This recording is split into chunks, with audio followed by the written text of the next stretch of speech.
Welcome to the full review. This is a review on the DeLonghi Eletta Explorer with cold brew. I love that I can make both hot and cold drinks basically with the touch of a button. For cold drinks, you'll add your beans, water, then on the screen, you can narrow down your selection of over 50 plus recipes to just cold drinks.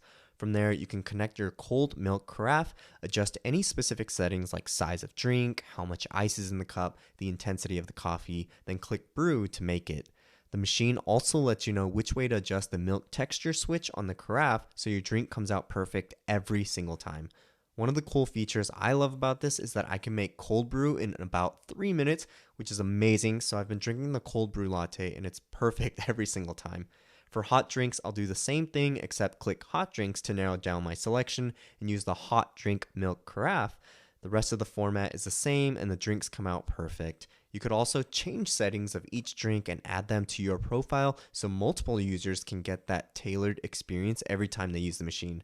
Overall, it's really simple and easy to get that perfect cup of coffee every time.